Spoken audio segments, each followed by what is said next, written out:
Little Women by Louisa May Alcott. Chapter 1. 4 Sisters. "Christmas won't be Christmas without any presents," said Jo crossly. "It's so awful to be poor," agreed Meg, looking at her old dress. "It's not right for some girls to have pretty things and others to have nothing at all," said little Amy. "We've got father and mother and each other," said Beth gently. The 4 young faces round the fire cheered up as they thought of this, but then Jo said sadly, "We haven't got father, and we won't have him for a long time." She didn't say, perhaps never, but each silently thought it, remembering that he was away at the war in the South. Then Meg said, "Mother says we shouldn't spend money on presents when our men are fighting a war." "We can't expect anything from Mother or each other," said Jo. "But we only have $1 each, and that won't help the army much. Let's each buy ourselves what we want and have a little fun. We work hard to earn it." "I do, teaching those awful children," said Meg. "What about me?" said Jo. "I'm shut up all day working for a terrible old lady who gives me different orders every 5 seconds. "I think washing cups and plates and keeping things tidy is the worst work in the world," said Beth. "My hands get too tired to play my music." "I have to go to school with girls who laugh at my dresses and say cruel things because my father isn't rich," said Amy. "I wish we had the money Father lost when we were little, Jo," said Meg. "I wish I was a boy," said Jo. "Then I could go and fight beside Father." Meg was 16 and very pretty, with large eyes and soft brown hair and white hands. 15-year-old Jo was very tall and thin. Her long, dark red hair was usually pushed up out of the way. Beth was 13, a very shy girl who seemed to live in a happy world of her own. Amy was the youngest, but thought herself to be the most important. She had blue eyes and yellow hair which curled onto her shoulders. At 6 o'clock, Beth put a pair of slippers by the fire to warm, and Meg lit the lamp. Amy got out of the comfortable chair without being asked, and Jo forgot how tired she was and held the slippers closer to the fire. "These are old," she said. "Mother needs a new pair." "I'll get her some with my $1, said Beth. "No, I shall," cried Amy. "I'm the oldest," began Meg. "I'm the man of the family now Father is away, and I shall buy them," said Jo. "Let's each get her something and not get anything for ourselves," said Beth. "That's a kind idea," said Jo.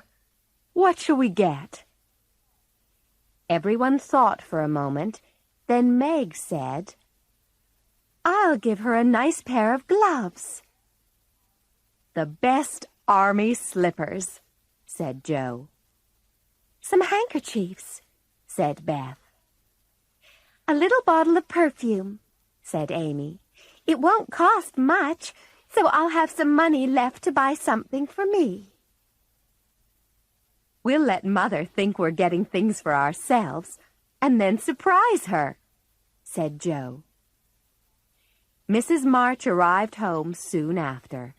She took off her wet things and put on her warm slippers.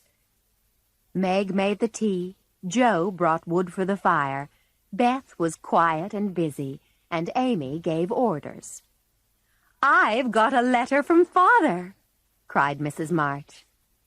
It was a letter to cheer them up, and the special message for the girls came at the end. Give them all my love and a kiss. I think of them every day.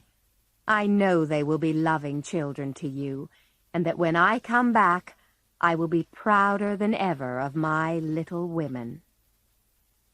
A tear dropped off the end of Joe's nose.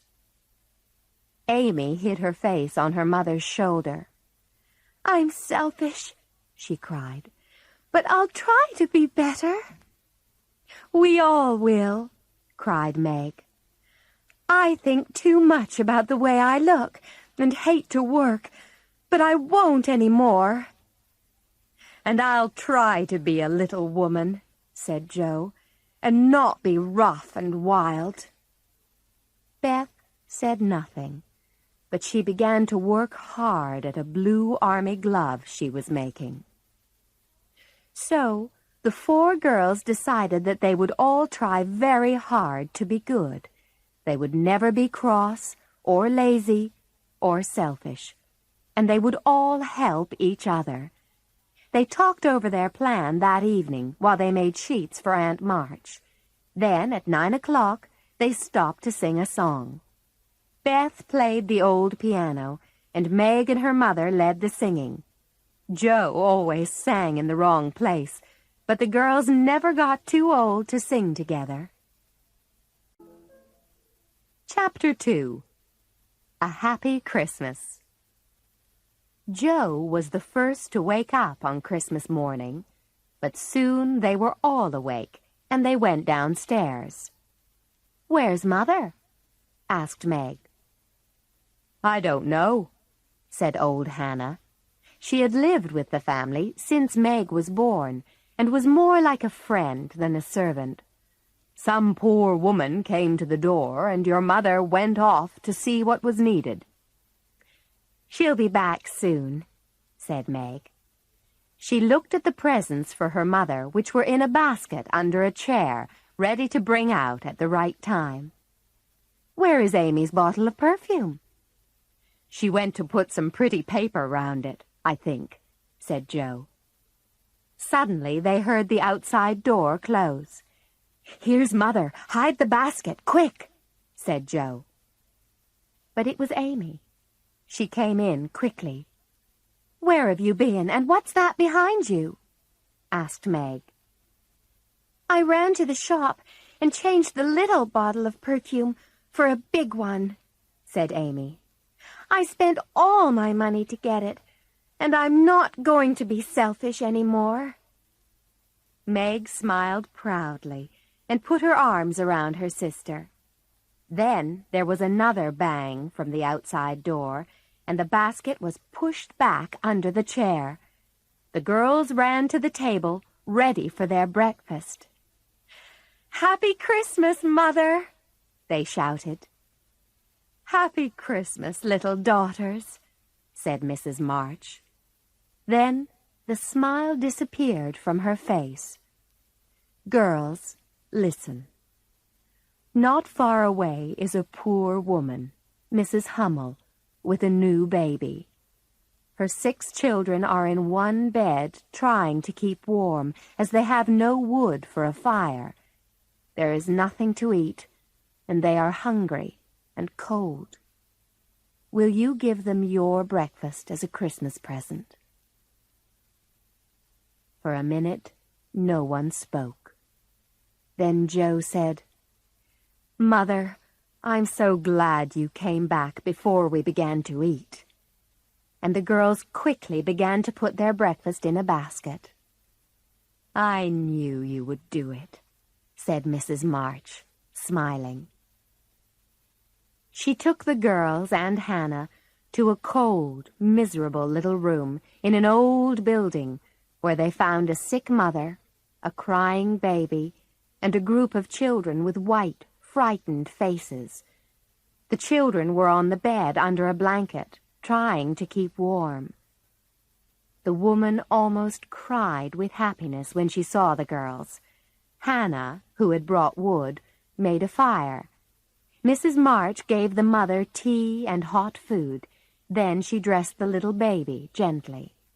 The girls put the children round the fire and fed them like hungry birds. It was a very happy meal, although the girls ate none of it.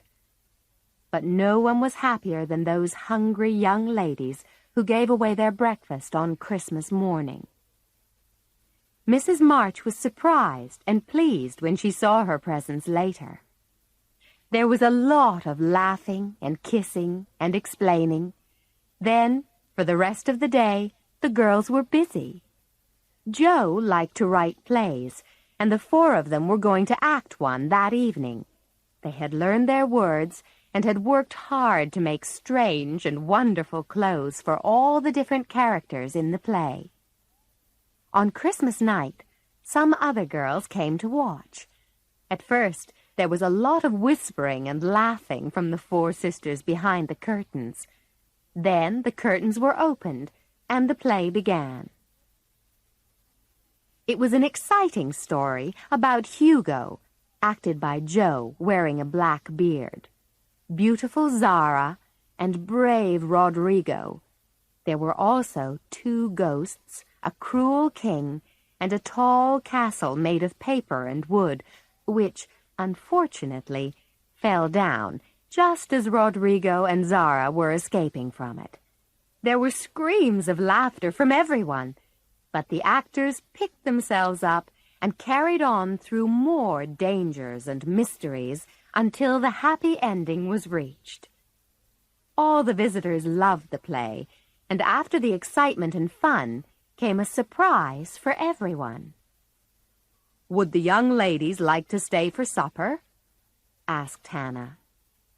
And when the girls saw the supper table, they could not believe their eyes.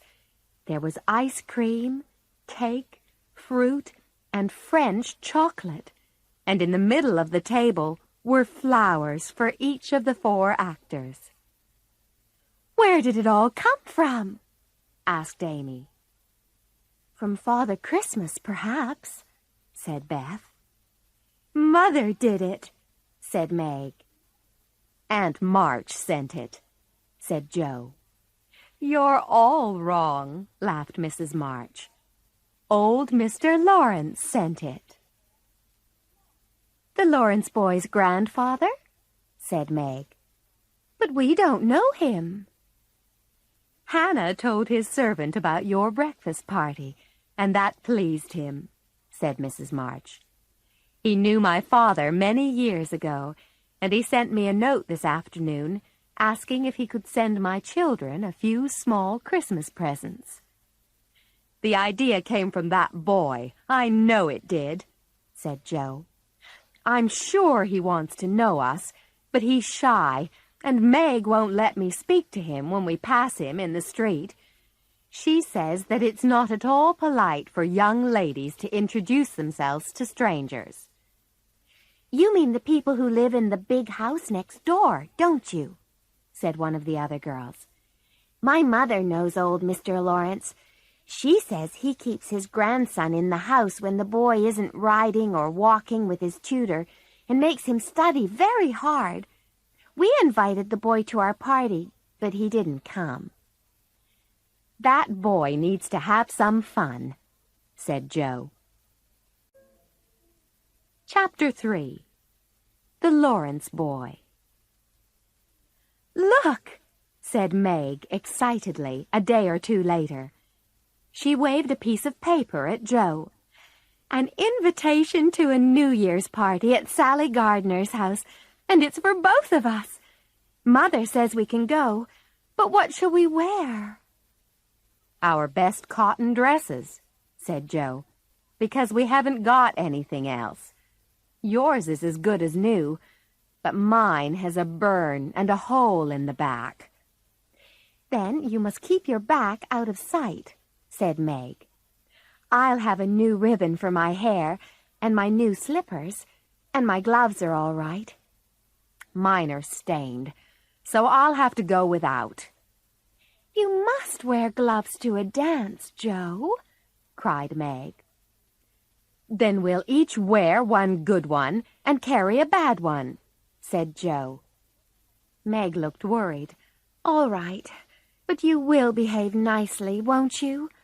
Don't stare, or put your hands behind your back."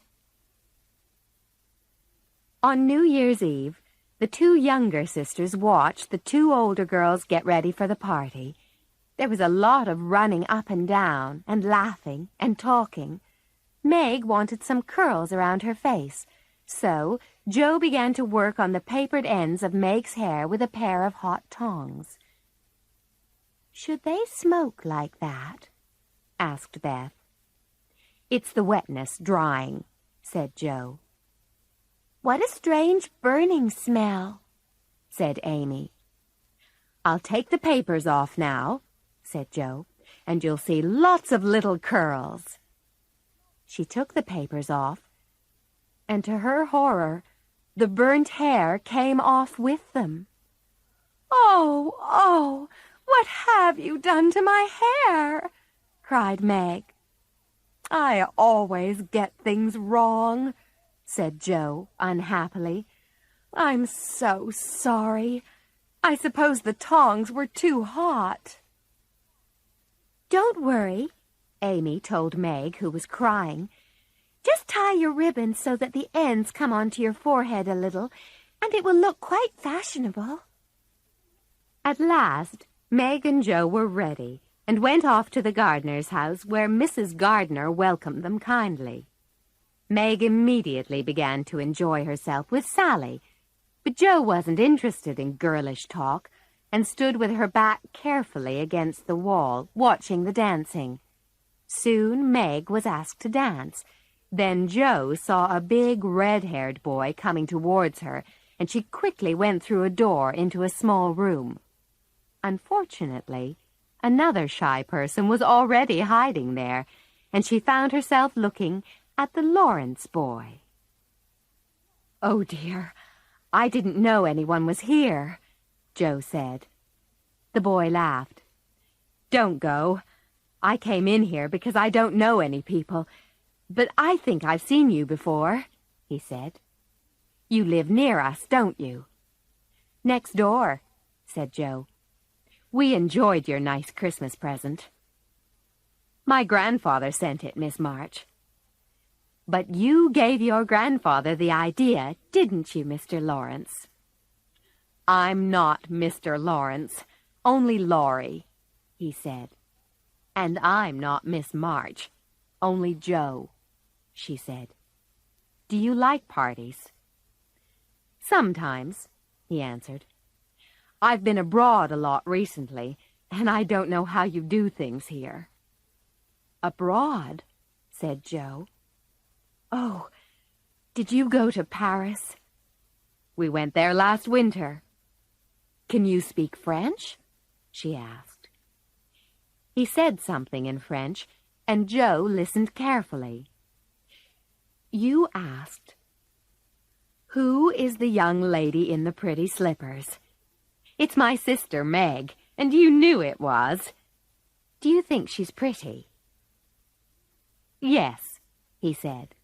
"She looks so fresh and quiet." This pleased Jo very much, and soon the two of them were talking easily, like old friends. "I hear you're always studying hard," said Jo. "Are you going to college soon?" "Not for a year or two," he said. "I'm 16 next month, and I won't go before I'm 17. "I wish I was going to college," said Jo. "I hate even the idea of it," said Laurie.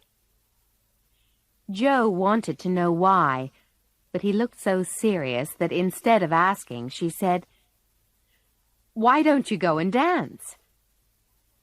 "I will if you'll come too," he answered. "I can't because—" Jo stopped. "Because what?" "You won't tell?" "Never." "I've a bad habit of standing near a fire, and I burn my dresses," said Jo. "I have to keep still so that no one will see the burn on this one. Now, laugh if you like." But Laurie didn't laugh. "Never mind that," he said gently. "Please come." Jo smiled. "All right," she said. "Thank you." When the music stopped, they sat down and began to talk, but Jo saw Meg waving at her. She went over and followed her sister into a side room. "I've turned my foot over and hurt my ankle," said Meg. "I can't walk on it, and I don't know how I'm going to get home." "I'm not surprised you turned your foot over in those stupid high shoes," said Jo.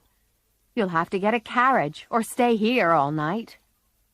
"A carriage will cost a lot," said Meg, "and I can't stay here for the night because the house is full.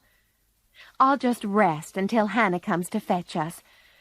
Then do the best I can." "They're going in for supper now," said Jo. "I'll stay with you." "No, run and bring me some coffee," said Meg. Jo found the coffee, but immediately dropped some down the front of her dress. She was cleaning it off with Meg's glove when a friendly voice spoke to her. "Can I help?" said Laurie. He had a cup of coffee in one hand and a plate with a cake on it in the other. "I was trying to get something for Meg," said Jo. "And I was looking for someone to give this to," he said. He fetched more coffee and a cake for Jo. Then the three of them had a happy time talking together until Hannah arrived. Meg completely forgot about her foot and stood up quickly.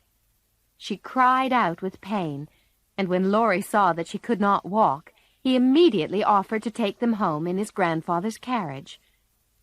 "But you can't want to go home yet," said Jo. "I always go early," said Laurie. He sat with the driver, and the two girls sat with Hannah inside the carriage and talked excitedly about the party. "I had a wonderful time. Did you?" said Jo. "Yes, until I hurt myself," said Meg. "Sally's friend, Annie Moffat, has asked me to go and stay with her for a week in the spring when Sally does." Jo told Meg her adventures, and then they were home. They thanked Laurie and went quietly into the house, hoping to wake no one. But as soon as they opened their bedroom door, two little voices cried out, "Tell us about the party! Tell us about the party!" Chapter 4.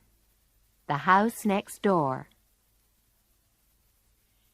"It's so nice to go to parties and drive home in carriages," said Meg the next morning.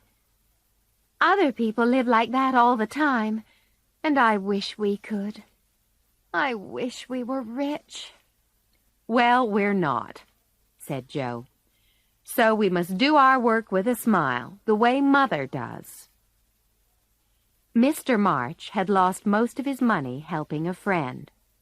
When the two older girls discovered this, they wanted to do something to earn some money for the family, and as soon as they were old enough, they found work. Meg got a job teaching 4 small children. It was hard for her to be poor, because she could remember the time when their home had been beautiful, with everything they wanted. And every day at Mrs. King's house she saw pretty dresses, and heard talk of parties and the theater, all the things which Meg loved. Jo went to Aunt March, who needed someone to fetch and carry things, and read to her. She was a difficult old lady who complained a lot, but Jo did her best. Beth was much too shy to go to school with other children, so she studied at home with her father. When he went away and her mother was busy with war work, Beth continued to study by herself and helped Hannah keep the home tidy for the others. She also spent long, quiet hours alone, talking to her dolls or playing the old piano. Beth loved music, and although the family could not afford music lessons or a good piano for her, She tried hard to make herself a better musician. Amy drew the most beautiful pictures and wanted to be a famous painter one day. She was a favorite with everyone, except when she complained about having to wear her cousin's old clothes because her mother could not afford to buy new ones for her. One afternoon, a week or two later, Joe went outside to clear the snow away from some of the garden so that Beth could walk there when the sun came out. She looked across to the house next door, a big stone house with lovely things inside that Joe occasionally saw through the open curtains at the windows. But it seemed a lonely, lifeless kind of house, as no children played outside, no motherly face smiled at the windows, and not many people went in and out, except the old gentleman and his grandson. She had not seen the Lawrence boy lately, and wondered if he was away. But suddenly she saw him looking out of an upstairs window. She threw up a handful of soft snow and called out, "Are you ill?" Laurie opened the window. "I'm almost better, thank you," he said. "I've had a bad cold." "What do you find to do?" said Joe. "Nothing," he said. "They won't let me." "Why don't you get someone to come and see you?" "I don't know anyone." "You know us," said Joe. "So I do," laughed Laurie. "Will you come, please?" "I'll come if Mother will let me. I'll go and ask her. Shut the window and wait until I come." Laurie was excited and began to get ready for Joe's visit. He brushed his hair and tried to make his room tidy. Soon after, he heard voices downstairs. Then a surprised servant ran up to his room. "There's a young lady to see you, sir," she said. A moment later, Joe appeared with a box in one hand and Beth's 3 small cats in the other. "Mother sends her love," she said. "Meg asked me to bring some of her cake, and Beth thought you would like to play with her cats. Isn't she funny?" Laurie laughed. "How kind you all are," he said. "Shall I read to you?" said Joe. "I'd rather talk," he said. "I can talk all day," said Joe, smiling. "Beth says I never know when to stop." "Is Beth the one who stays at home?" "Yes, that's Beth. She's a good girl." "The pretty one is Meg, and the curly-haired one is Amy. Is that right?" he said. "Yes. How did you know?" Laurie's face became red. "I hear you calling to each other, and you always seem to be having so much fun. Sometimes, in the evenings, you forget to close your curtains, and I can see you sitting round the fire with your mother. I haven't got a mother." Joe saw the sadness in his eyes. "Why don't you come over and see us? Would your grandfather let you?" "Perhaps, if your mother asked him," said Laurie.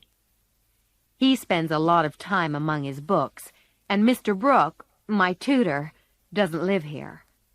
So I haven't anyone to go out with." "Do you like your school?" "I don't go to school. I go out to work, to my aunt's," said Joe. She described the difficult old lady and made him laugh with her stories. She told him all about her sisters, the plays they acted, and their hopes and fears for their father. Then they talked about books, and Joe discovered that Laurie loved them as much as she did. "Come and see our library," he said. "Grandfather is out, so you needn't be afraid."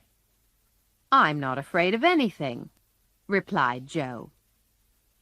He took her down to a room where the walls were covered with books and pictures. "You should be the happiest boy in the world," said Joe, sitting in a big armchair and looking round.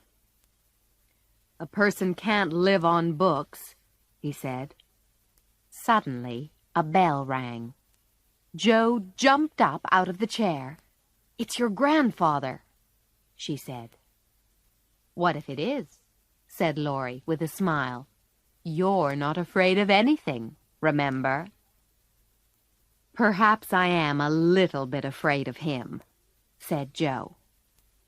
The servant came in at that moment. "The doctor is here to see you, sir," she said to Laurie.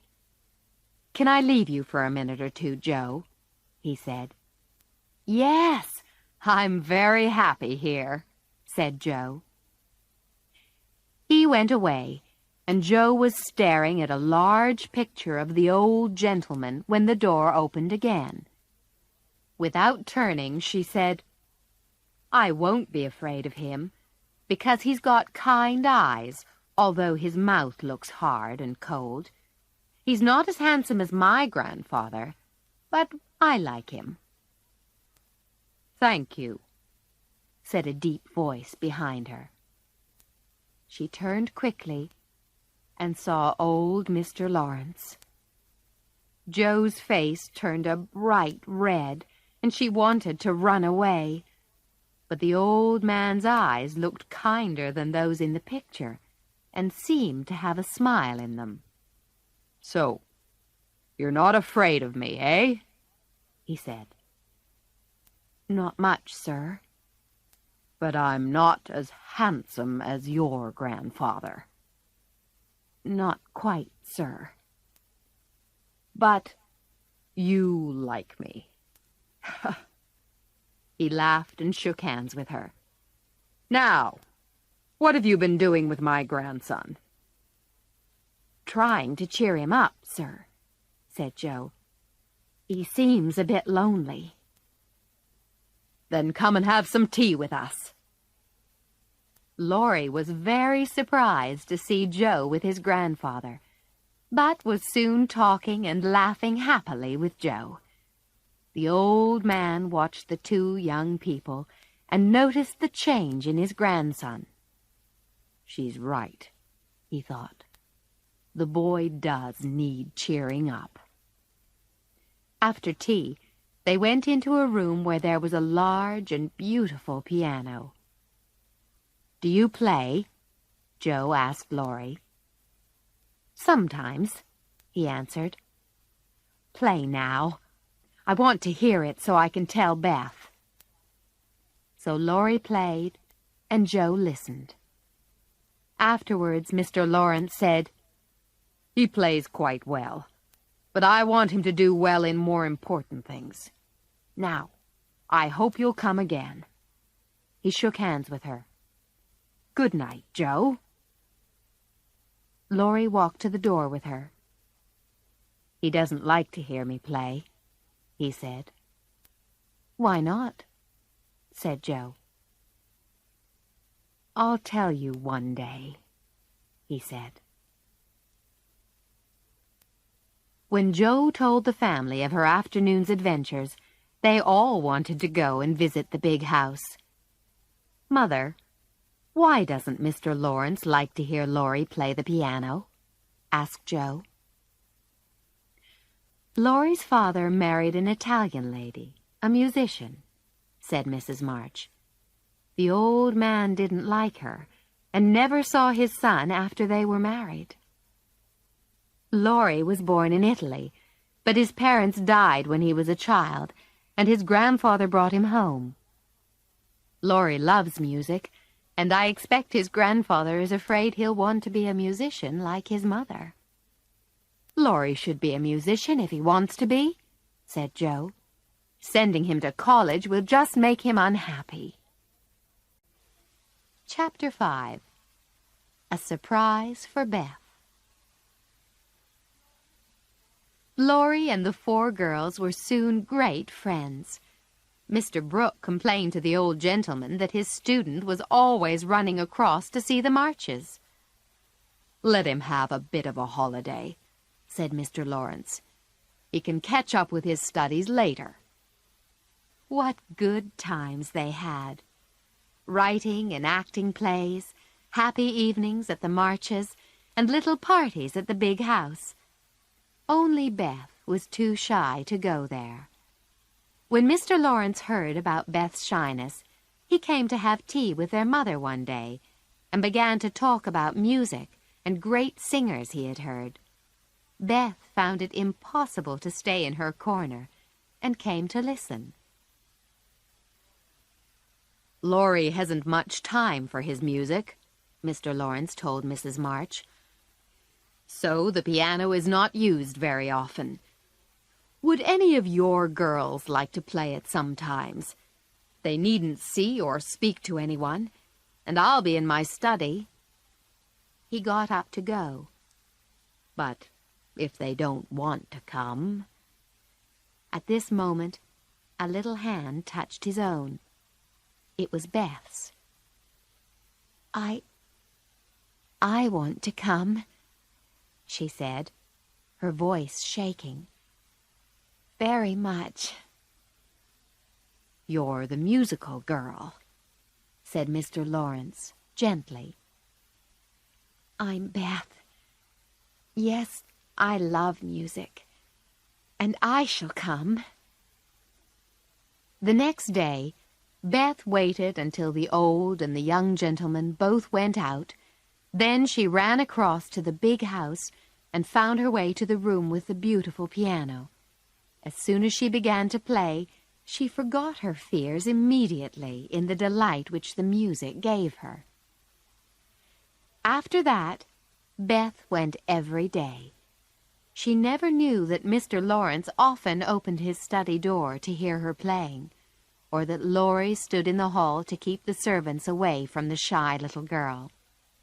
But she was so grateful that she asked her mother and sisters to help her make the old gentleman a pair of slippers.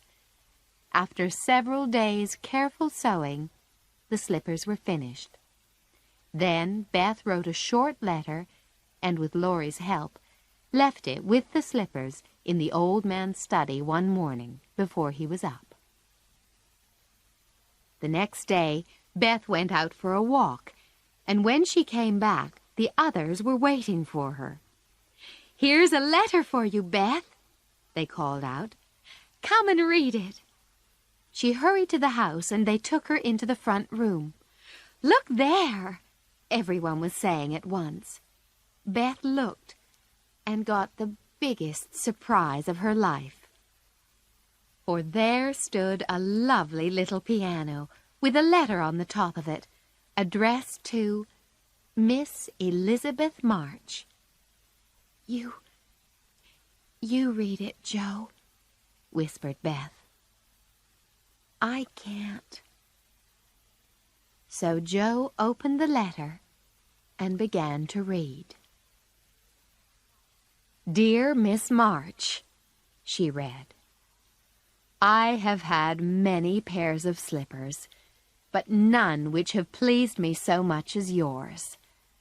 I should like to thank you for your kindness by sending you something that once belonged to my little granddaughter, who died. With many thanks, I am your good friend, James Lawrence." Joe put an arm around her sister. "Now, try it, Beth," she said.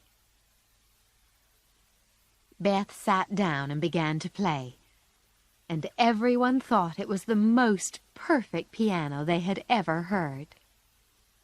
"You'll have to go and thank him," said Joe, with a smile, knowing that Beth was much too shy to do anything like that. But Beth surprised them all. "I'll do it at once," she said bravely, and away she walked, through the garden and into the big house next door. She went up to the old gentleman's study and knocked on the door. "Come in," said Mr. Lawrence. Beth went in. "I came to say thank you, sir," she began. in her quiet little voice. But he looked so friendly that she ran and put both her arms around his neck and kissed him.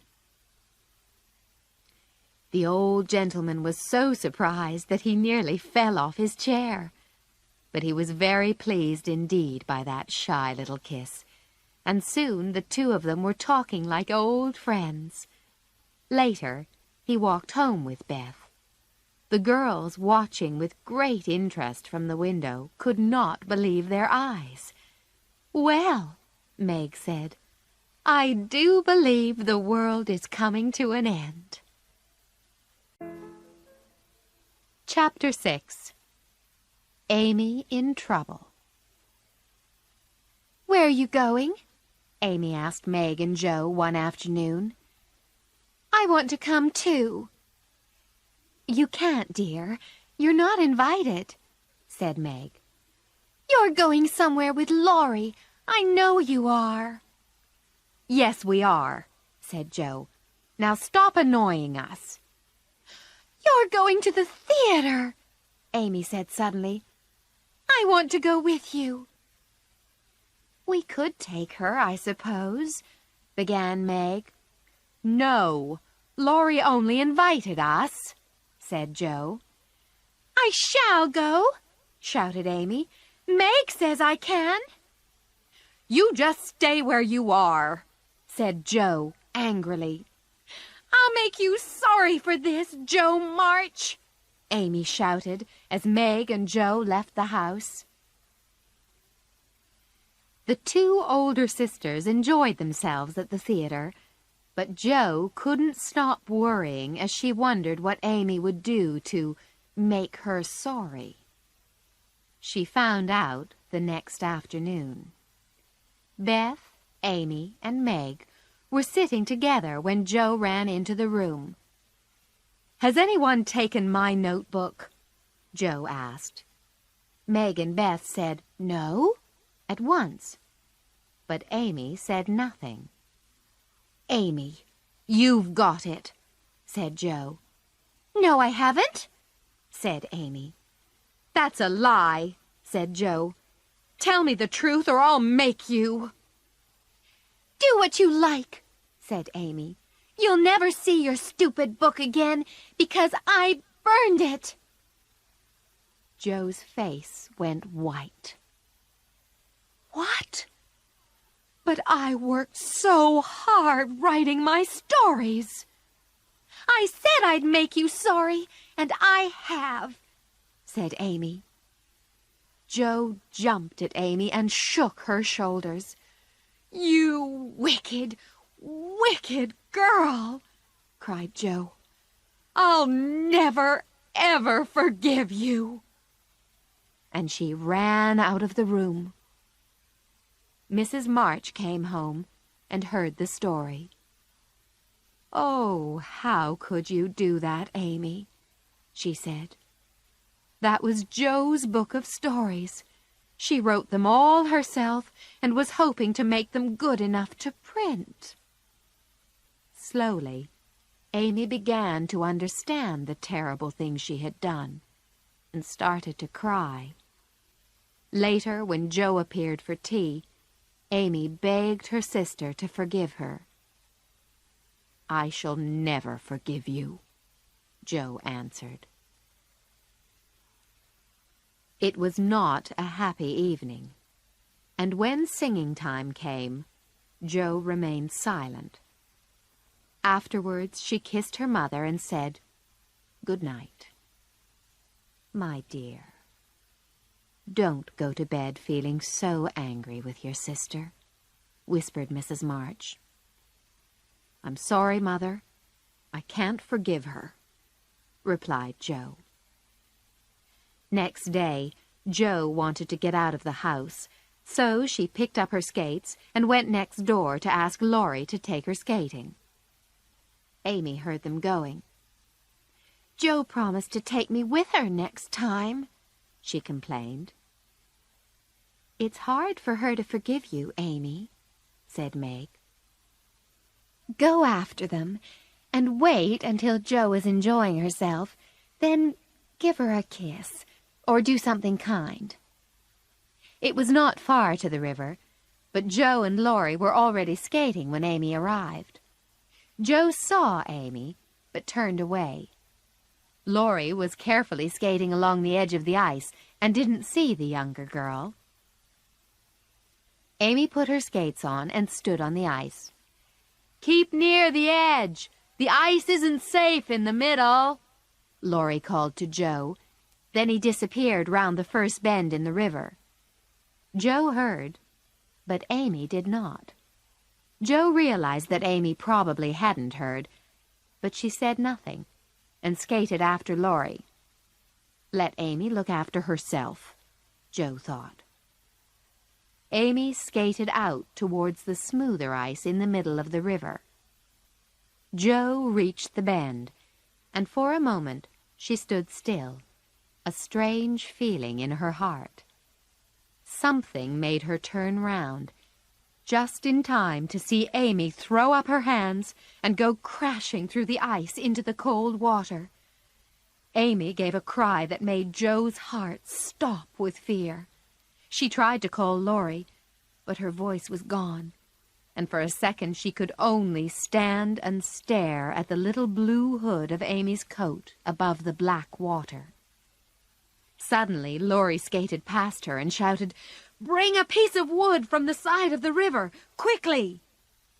Wild with fear, Joe fetched some wood and pulled it across the ice, while Laurie held Amy's head above the water. Together, they got her out. She was more frightened than hurt, and was quickly taken home. They covered her in blankets and tried to calm her, and after a little while she fell asleep in front of the warm fire. Later, when everything was quiet, Joe asked her mother, "Are you sure she's safe?" "Quite safe, dear. It was sensible to get her home as quickly as you did." "Laurie did it all," said Joe. "Mother, if she should die, it will be my fault. I get angry so quickly. Oh, why can't I be more like you?" "I get angry nearly every day of my life, Joe," said Mrs. March. "But I've learned not to show it. I've learned to stop myself saying the angry words that come to my lips. And you must try to do the same, my dear." Amy moved in her sleep, and Joe looked at her. "I refuse to forgive her, and today she nearly died. And it was Laurie who saved her. How could I be so wicked?" Joe began to cry.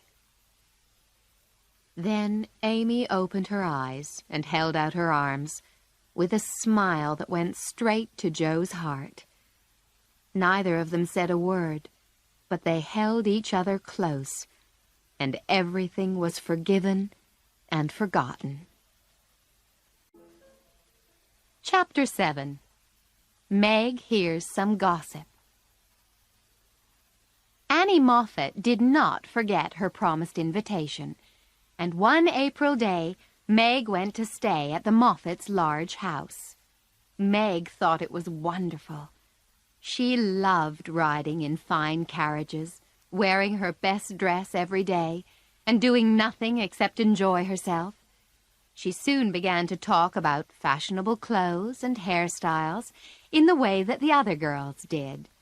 And the more Meg saw of Annie's pretty things, the more she wished that she, too, was rich. Annie's older sisters, Belle and Clara, were fine young ladies. Mr. Moffat was a fat, friendly gentleman, and Mrs. Moffat was a fat, friendly lady.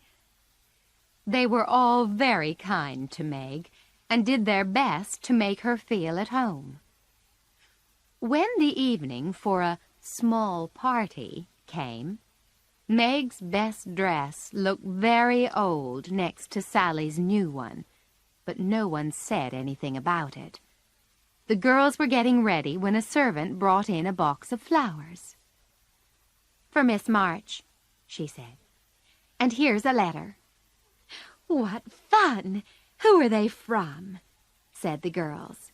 "We didn't know you had a young man." "The letter is from Mother, and the flowers are from Laurie," said Meg, simply. "Oh," said Annie, with a strange look. Her mother's loving words and Laurie's kindness made Meg feel much happier, and she enjoyed the party very much. Annie made her sing, and someone said that Meg had a fine voice. So Meg was having a nice time, until she heard someone say, on the other side of a large table of flowers, "How old is the Lawrence boy?" "16 or 17, I think," said another voice. "It would be an excellent thing for one of those girls," said a third voice. "Sally says they are very friendly, and the old man thinks they are all wonderful." "I expect Mrs. M. has made her plans," said Mrs. Moffat's voice. "But do you think the girl knows of them?" "She told that little lie about her mother, and her cheeks went pink.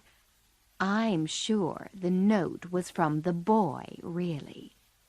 Oh, poor thing. She'd be very pretty if she had some nice clothes. Do you think she'll mind if we offer to lend her a dress for Thursday?" "I shall ask young Lawrence to come, and we'll have some fun with her afterwards." Meg tried to forget what she'd heard, but could not. The gossip made her angry, and she was glad when the party was over and she was alone in her bed. She cried quietly to herself. Why did people have to say those things?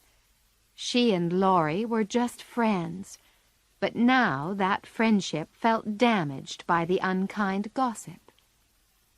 The next day, Miss Bell said, "Meg, dear, we've sent an invitation to your friend, Mr. Lawrence, for Thursday."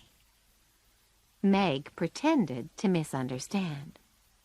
"You're very kind, but I'm afraid he won't come. He's nearly 70. Miss Bell laughed. "I mean the young man." "There isn't one," said Meg. "Laurie is only a boy." "Isn't he about your age?" said Clara. "Nearer Joe's," said Meg. "I'm 17 in August." "It's nice of him to send you flowers," said Annie. "He often does, to all of us," said Meg. "My mother and old Mr. Lawrence are friends, you know." "What will you wear on Thursday?" asked Sally. "My white dress again. I haven't got any others." "No others?" said Sally. "How funny! I have a pretty blue dress I can't wear any more, Meg," said Belle. "It will please me if you wear it." "You're very kind, but—" began Meg. "Please do," said Belle. "You'll look quite beautiful in it." Meg couldn't refuse this kind offer, and, on the Thursday evening, Belle helped to change Meg into a fine lady. She brushed and curled her hair, reddened her lips, then helped her to get into the sky-blue dress. The neck of the dress was cut very low, and Meg was quite shocked when she saw herself in the mirror. A necklace and earrings were added, and Meg was ready for the party. At first, she felt strange in all the fine clothes, but she soon discovered that people who did not usually notice her now came to speak to her. Several young men who had only stared before now asked to be introduced. Suddenly, Meg saw Laurie across the room. He was staring at her, and he didn't look very pleased. Meg began to feel uncomfortable, and she wished that she had worn her old dress. As she walked up to Laurie, she saw Belle and Annie watching them both and smiling. "I'm glad you came," Meg said to Laurie in her most grown-up voice. "I was afraid you wouldn't." "Joe wanted me to come and tell her how you looked," said Laurie. "What will you tell her?" "I'll say I didn't know you, because you look so unlike yourself. I'm quite afraid of you," he said. "The girls dressed me up for fun," said Meg. "Don't you like it?" "No, I don't," came the cool reply. Meg became angry. "Then I shan't stay with you." And she walked off towards the window. A moment or two later, an older man went past her, and she heard him say to his friend, "That girl has been dressed up like a doll." "Oh, dear," thought Meg. "Why didn't I wear my own things?" She turned and saw Laurie behind her. "Please forgive me," he said. "Come and have something to eat." Meg tried to look annoyed. "Please come," he said again. "I don't like your dress, but I do think you are wonderful." Meg smiled and found it impossible to stay angry with him. "Please, don't tell them at home about my dress," she said. "They won't understand that it was just for fun, and it will worry Mother. I was stupid to wear it, but I'll tell them myself." "I won't say anything," he promised. He did not see her again until supper time, when she was drinking wine with 2 other boys. "You'll feel ill tomorrow if you drink much of that, Meg," Laurie whispered to her. "I'm not Meg tonight," she said. "I'm a doll who does crazy things. Tomorrow I'll be good again." Meg danced and laughed and talked to as many young men as she could manage, but went to bed feeling that she hadn't enjoyed herself as much as she had expected. She was sick all the next day, and on Saturday went home, quite tired of her fortnight's fun. "I'm glad to be home," she said to her mother and Joe, after telling them how she was dressed up like a doll, drank too much wine, and was ill afterwards. She had laughed while telling them the story, but her face still looked worried at the end. "There is something else, I think," said Mrs. March, smoothing Meg's cheek, which suddenly became rose red. "Yes," Meg said slowly. "I hate people saying and thinking awful things about us and Laurie." Then she told them the gossip she had heard. "What rubbish," said Joe. "Just wait until I see Annie Moffat.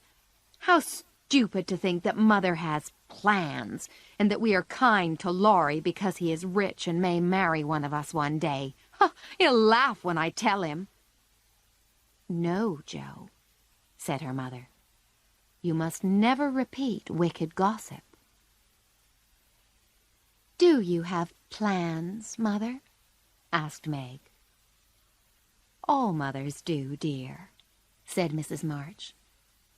"But my plans are different from Mrs. Moffat's, I suspect. I want my daughters to be loved, and I want people to think well of them. I want them to marry well, but not to marry rich men just because they are rich. I'd rather you were poor men's wives, if that meant you had happy, peaceful lives. But your father and I believe that we'll always be proud of our daughters, whether they are married or single." "You will, you will," said Meg and Joe, together. Chapter 8. All Play and No Work. "The 1st of June, and the King family is going on holiday tomorrow," said Meg. "I'm free for 3 months." "And Aunt March went away for her holiday today," said Joe. "Isn't life wonderful?" "What will you do all your holiday?" asked Amy. "I'll stay in bed late and do nothing," said Meg. "I have lots of books to read," said Joe. "Let's not do any studying, Beth," said Amy. "Let's play all the time and rest, as Joe and Meg are going to do." "I will if Mother doesn't mind," said Beth. Mrs. March agreed to the plan and said they could try it for a week. "But," she added, "I think by Saturday night you will find that all play and no work is as bad as all work and no play." Next day, Meg appeared at 10 o'clock and ate breakfast alone. It was a lonely meal, and the room was untidy because Beth had not cleaned it. Joe went to the river with Laurie, then sat in the apple tree and read a book. Beth began to tidy things in her cupboard, but she got tired and left it half done. She went to her piano, glad that she did not have to wash the cups and plates. Amy sat in the garden to draw, hoping someone would see her and say something nice about her picture. But no one appeared, so she went for a walk, got caught in the rain, and came home very wet. At tea, everyone said that it had been a delightful but unusually long day. Meg, who had been shopping in the afternoon, now decided that she did not like the dress she had bought. Joe had a headache from reading too long. Beth couldn't find anything in her cupboard, and the rain had made Amy's dress so wet that she couldn't wear it to Katie Brown's party the next day. Mrs. March listened, smiled, and said nothing. The week seemed to get longer and longer with nothing much to do, and by Friday the girls were glad that it was nearly over. Then Mrs. March gave Hannah a holiday, and when the girls got up on Saturday, there was no breakfast ready, no fire in the kitchen, and no mother waiting for them. "What has happened?" said Joe. Meg ran upstairs, then came down to say that Mother was staying in her room to have a rest. "She says we must look after ourselves today," Meg said. "Good. I want something to do," said Joe. Secretly, they were all pleased to have something useful to do again. Beth and Amy put cups and plates on the table, while Joe and Meg got the breakfast. Then Meg took some tea and an egg up to Mrs. March. The tea was too strong, and the egg was burned. Mrs. March did not complain, but she laughed to herself afterwards. Joe decided to invite Laurie to dinner. "There's meat and vegetables and plenty of potatoes," she told Meg, "and we can have strawberries, and then coffee." Her mother said she did not mind at all because she was going out for dinner.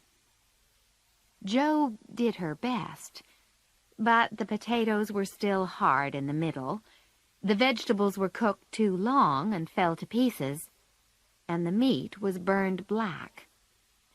The strawberries were not ready for eating, and she put salt on them instead of sugar. Unfortunately, this was not discovered until Laurie began eating them. He pretended everything was all right, but Amy took a spoonful and ran from the table. "What's wrong?" said Joe. Meg and Laurie told her. "Oh, no," said Joe. Then she saw Laurie start to smile, and she began to laugh. Soon, everyone was laughing with her. "What a terrible day," said Joe, after they had cleared everything away. Mrs. March returned home later. "Have you enjoyed your week of all play and no work, girls? Or do you want another week of it?" she said. "I don't," said Joe. "Nor do I," shouted the others. "Mother, did you go out and leave us just to see how we would manage?" asked Meg. "Yes," said Mrs. March. "I wanted you to see that being comfortable depends on us all helping each other, and not just thinking of ourselves. Isn't it better to have time for play and time for work, and to make each day useful and enjoyable?" "Oh, it is, Mother, it is," said the girls. Some days later, all 4 girls went on a picnic with Laurie and his tutor, Mr. Brooke, and some other young people. Sally Gardner and her English friend, Miss Kate Vaughan, were among them. It was a sunny day, and they had their picnic on a hill under some trees. After the meal, most of the young ladies and gentlemen played games, but Miss Kate sat under a tree and began to draw. Meg watched while Mr. Brooke lay on the grass beside her, with a book which he did not read. "I wish I could draw," said Meg. "Why don't you learn?" replied Miss Kate. She was a little older than the other girls, and was very much the fashionable young lady. "I haven't time," said Meg. "I have a job teaching 4 children in a family." "Oh," said Miss Kate, looking rather shocked. She said no more, but her face showed that she thought being a private teacher was little better than being a servant, and Meg's cheeks quickly became red. "In America, young ladies prefer to work and earn money for themselves," said Mr. Brooke quickly, "and not expect others to pay for everything." "I see," said Miss Kate, coldly. Soon after, she took her drawing and moved away. "There's no place like America for us workers, Miss Meg," said Mr. Brooke, smiling. His brown eyes looked at Meg warmly, and she smiled back at him. "I wish I liked teaching as much as you do," she said. "You would if you were teaching Laurie," said Mr. Brooke. "I'll be sorry when he goes to college next year, but then I shall become a soldier." "I think every young man wants to be a soldier," said Meg. "But it's hard for the family who stay at home." "I have no family, and not many friends to care if I live or die," said Mr. Brooke, sadly. "Laurie and his grandfather would care," said Meg, "and we would all be very sorry if anything happened to you." "Thank you," said Mr. Brooke, cheering up immediately. Chapter 9. Secrets.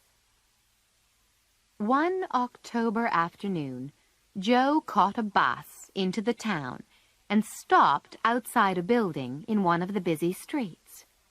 She went in, looked up the stairs, and, after a minute, ran out again.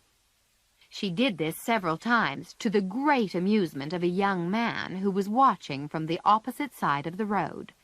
But the 4th time, Joe gave herself a shake and walked up the stairs. The young man crossed the road and waited. It was Laurie.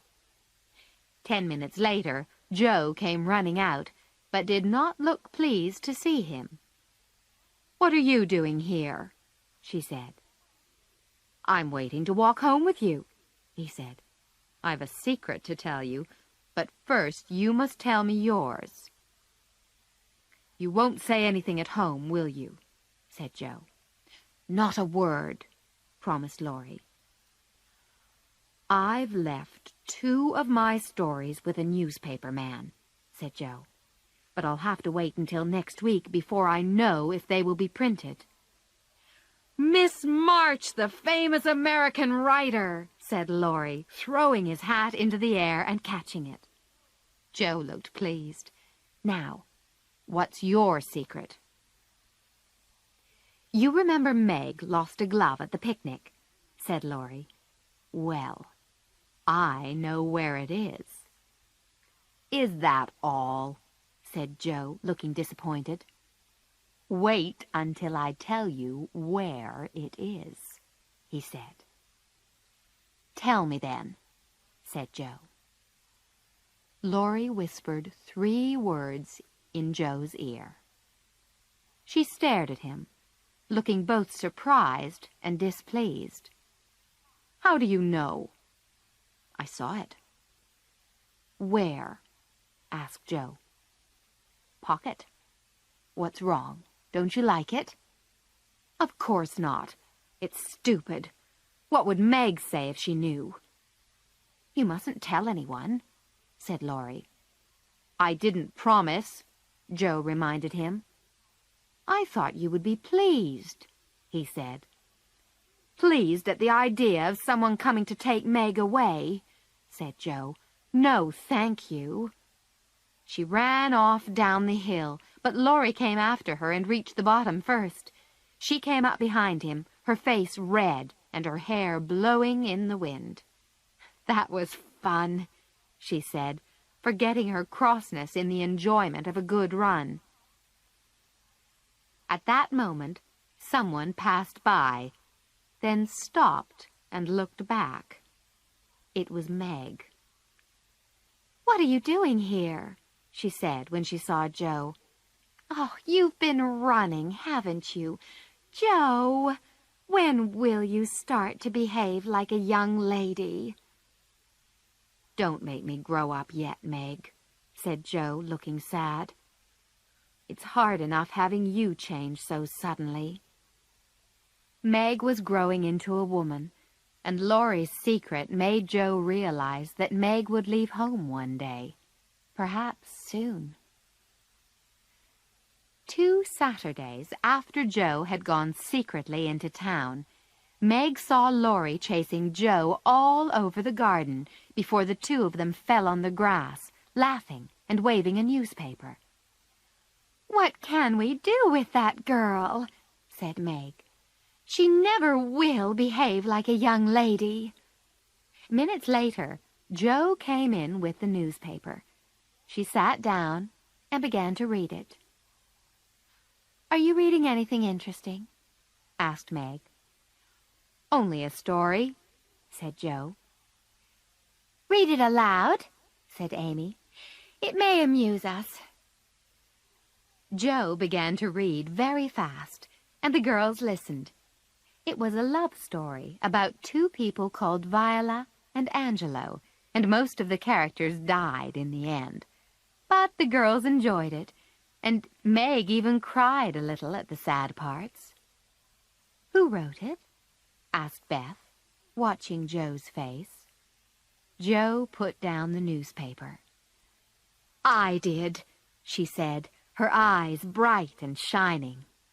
"You?" said Meg, surprised. "It's very good," said Amy. "I knew it," said Beth. She ran across and put her arms around her sister. "Oh, Joe, I am so proud." And how proud Mrs. March was when she was told. Everyone began to speak at the same time. "Tell us all about it. How much did you get for it? What will Father say? Won't Laurie laugh?" So Joe told them all about it, and that evening there was no happier or prouder family than the Marches. Chapter 10. A Telegram. Mrs. March, the girls, and Laurie were sitting together on a dull November afternoon when Hannah hurried into the room with a telegram. Mrs. March read it, then dropped it to the floor, her face white and her hands shaking. Joe picked up the telegram and read it to the others in a frightened voice. Mrs. March, your husband is very ill. Come at once. S. Hale, Blank Hospital, Washington. The girls moved close to their mother. All their happiness had disappeared in a moment. I shall go at once, said Mrs. March, but it may be too late. Oh, my children! For several minutes there was only the sound of crying. Then Hannah hurried away to get things ready for the long journey. "Where's Laurie?" Mrs. March asked. "Here," said the boy. "Oh, let me do something." "Send a telegram and say that I'll come at once," said Mrs. March. "The next train goes early in the morning. Now, I must write a note to Aunt March. Joe, give me that pen and paper." Joe knew that the money for the journey must be borrowed from Aunt March, and she too wanted to do something, anything, to help her father. Laurie went off to take the note to Aunt March and to send the telegram. Joe went to fetch some things from the shops, and Amy and Meg helped their mother to get ready.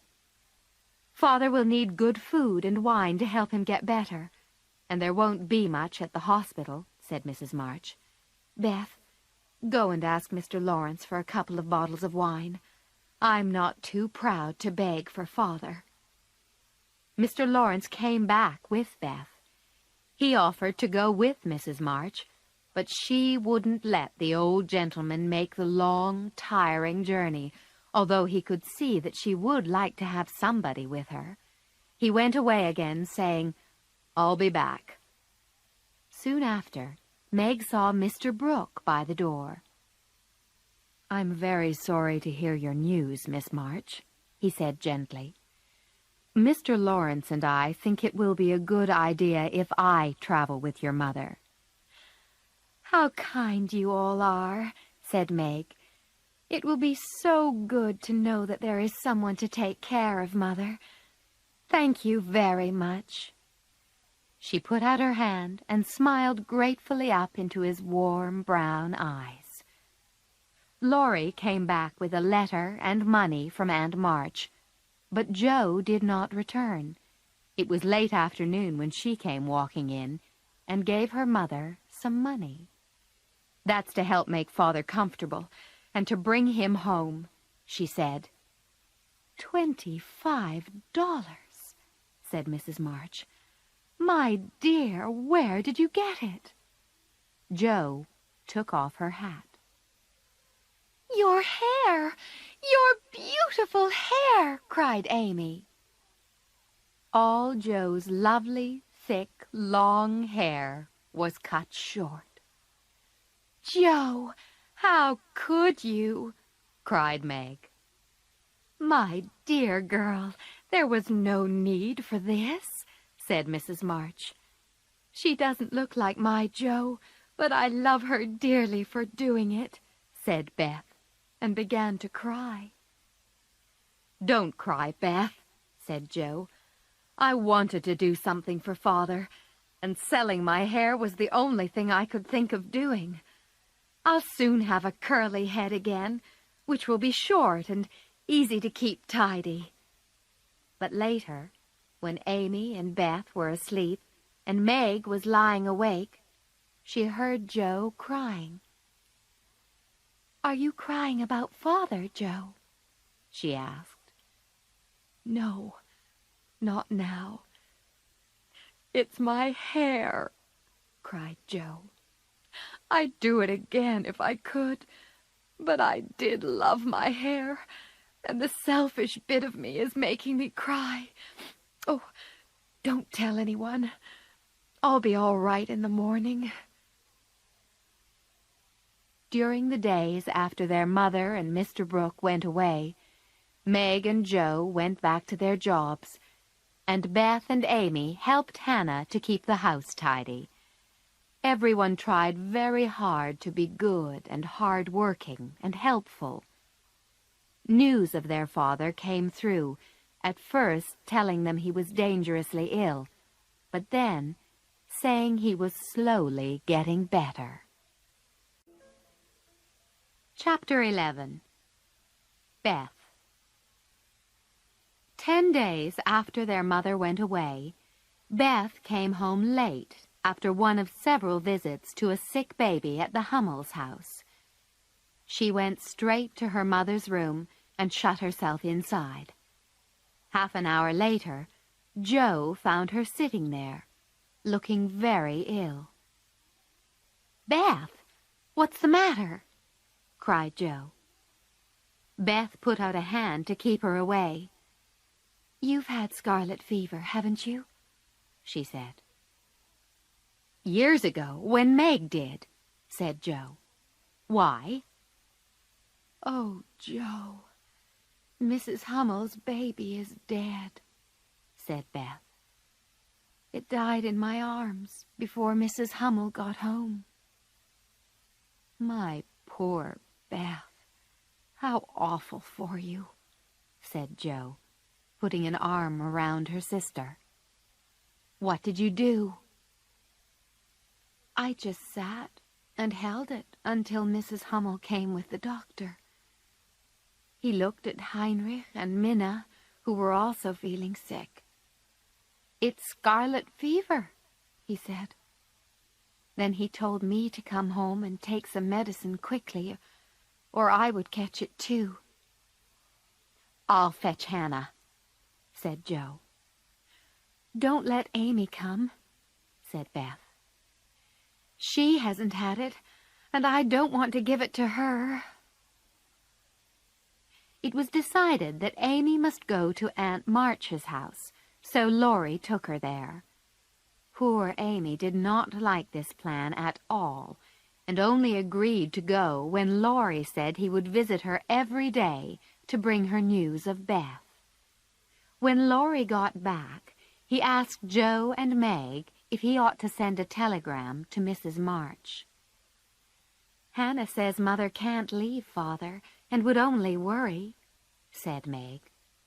"She says Beth won't be sick long and that she knows what to do, but it doesn't seem right." Mr. Lawrence was not allowed to see Beth, and Meg felt unhappy writing letters to her mother saying nothing about Beth's illness. Joe nursed Beth night and day, but the time came when Beth did not know her and called for her mother. Joe was frightened, and Meg begged to be allowed to write the truth, but Hannah said there was no danger yet. Then a letter came saying that Mr. March was worse and could not think of coming home for a long time. How dark the days seemed. How sad and lonely. The sisters worked and waited as the shadow of death lay over the once happy home. It was then that Meg realized how rich she had been in the things which really mattered: love, peace, good health. And Joe, watching her little sister, thought about how unselfish Beth always was, living for others and trying to make home a happy place for all who came there. Amy, sad and lonely at Aunt March's house, just wanted to come home so that she could do something to help Beth. On the first day of December, the doctor came in the morning. He looked at Beth, then said quietly, "If Mrs. March can leave her husband, I think she should come home now." Joe threw on her coat and ran out into the snow to send a telegram. When she arrived back, Laurie came with a letter saying that Mr. March was getting better again. This was good news, but Joe's face was so unhappy that Laurie asked, "What is it? Is Beth worse?" "I've sent for Mother," said Joe, beginning to cry. Beth doesn't know us anymore. Laurie held her hand and whispered, I'm here, Joe. Hold on to me. Your mother will be here soon, and then everything will be all right. I'm glad Father is better, said Joe. Now Mother won't feel so bad about coming home. You're very tired, said Laurie. But I'll tell you something to cheer you up better than anything. What is it? Said Joe. Laurie smiled. I sent a telegram to your mother yesterday, and Mr. Brooke answered that she'd come at once. She'll be here tonight, and everything will be all right. Joe threw her arms around him. Oh, Laurie! Oh, Mother, I am so glad! She did not cry again, but held on to her friend. He was surprised, but he smoothed her hair and followed this with a kiss or two. Joe pushed him gently away. Oh, don't. I didn't mean...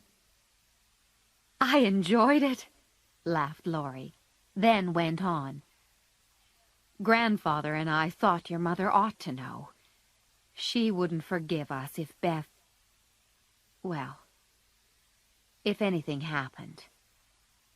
Her train will be in at 2 o'clock in the morning, and I'll meet her.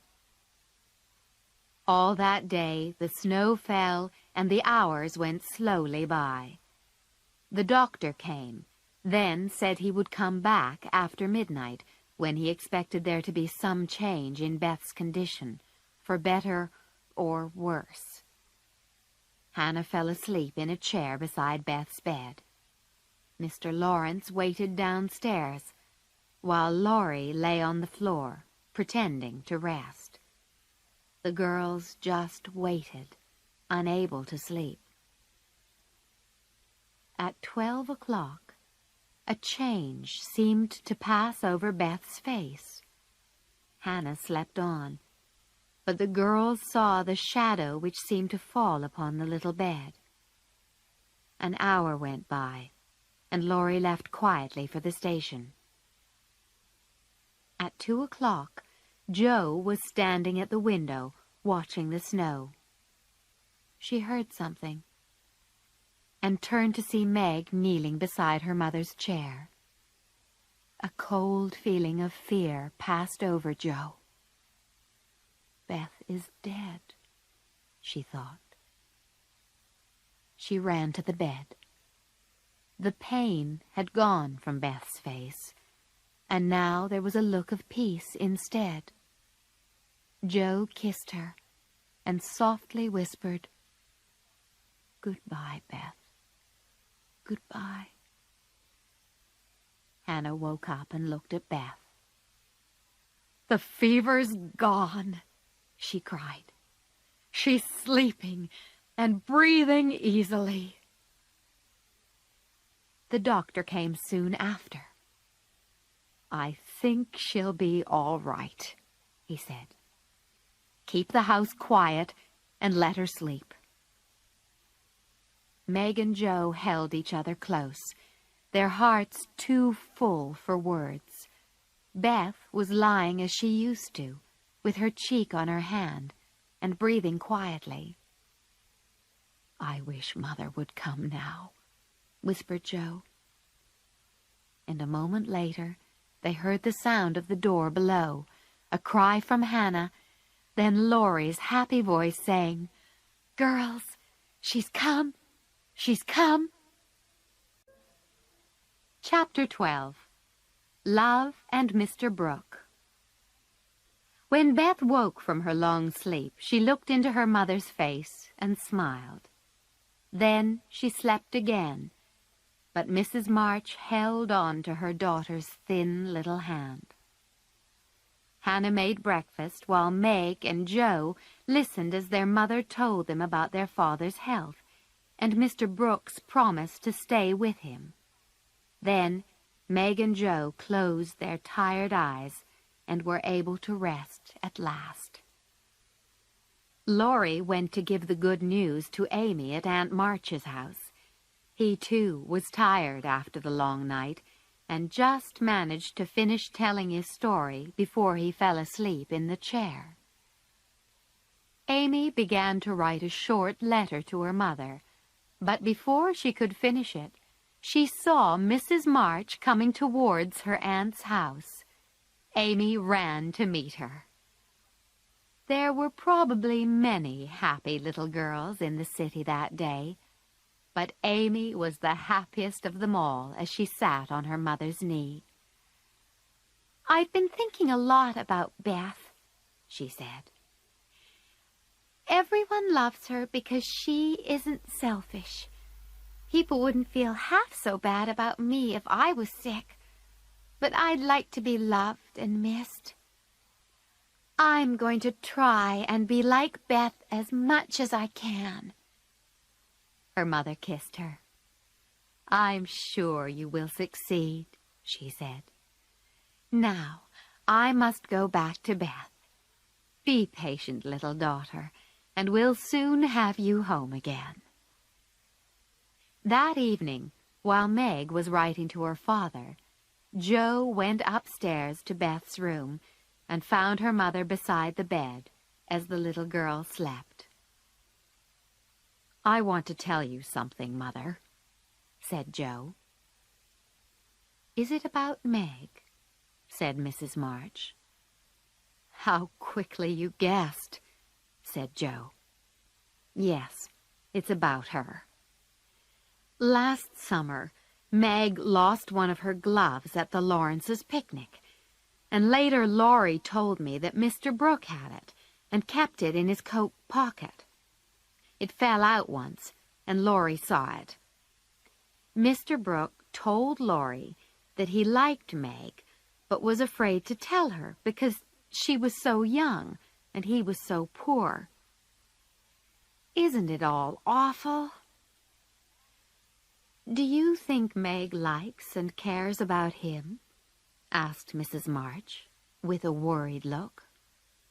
"I don't know anything about love," said Jo.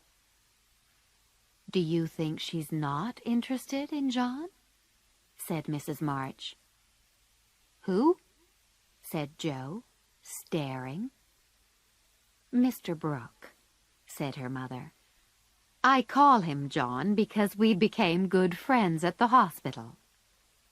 "Oh, dear," said Jo. "He's been good to Father, and now you'll let Meg marry him if she wants to." "My dear, don't be angry," said Mrs. March.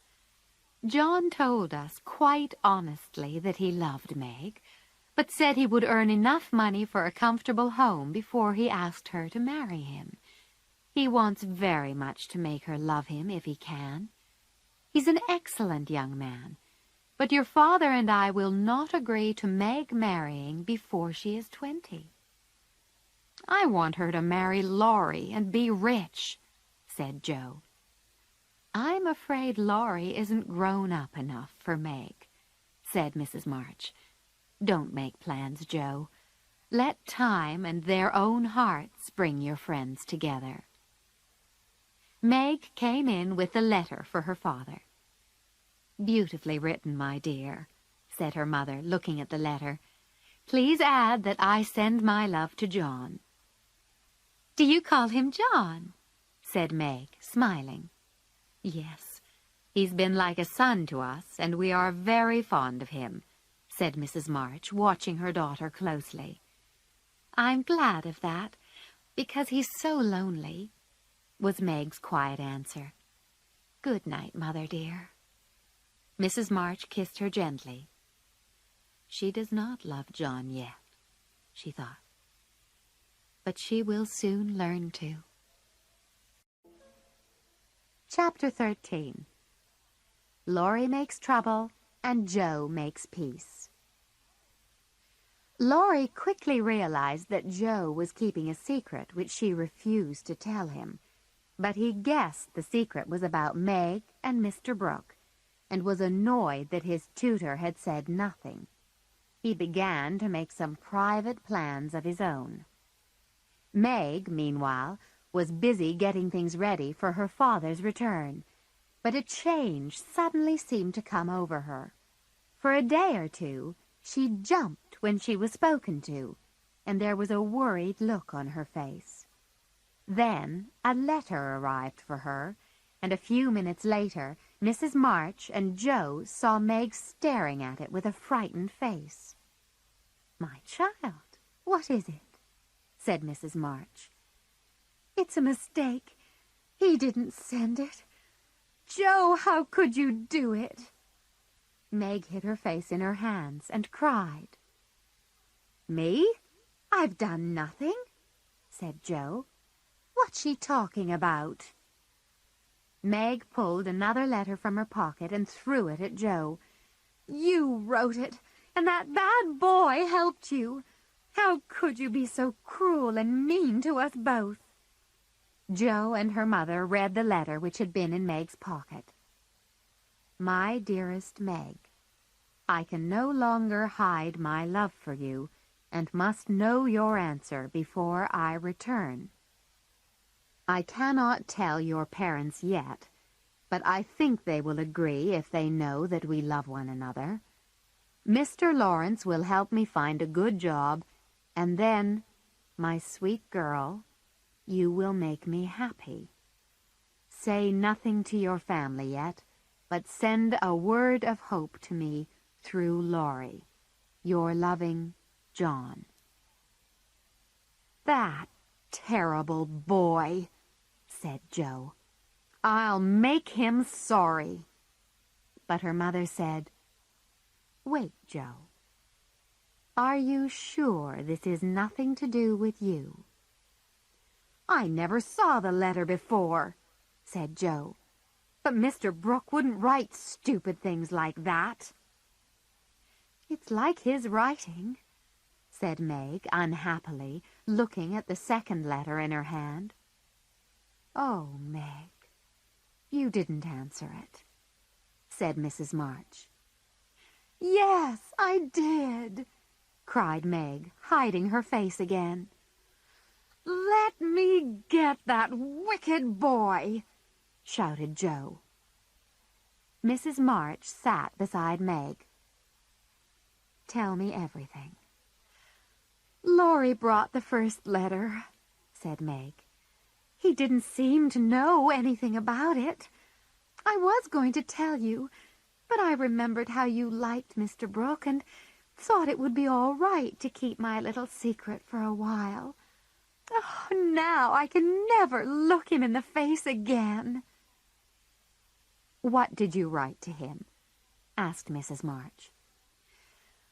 "I only said that I was too young to do anything, and that I didn't wish to have secrets from you, so he must speak to Father. I thanked him for his kindness, and said I would be his friend, but nothing more, for a long time." Mrs. March smiled and looked pleased. Joe laughed. "What did he reply to that?" "He writes here that he never sent any love letter, and is sorry that my sister Jo should play games with us like this," said Meg. "It's a very kind letter, but imagine how awful I feel." "I don't believe Brooke saw either of those letters," said Joe. "Laurie wrote them both, and he's keeping yours because I won't tell him my secret." "Go and fetch Laurie, Joe," said Mrs. March. "I'll put a stop to all this at once." Away ran Joe, and Mrs. March gently told Meg Mr. Brooke's real feelings. "Now, dear, do you love him enough to wait until he can make a home for you?" "I'm frightened and worried," answered Meg. "I don't want anything to do with love for a long time, perhaps never.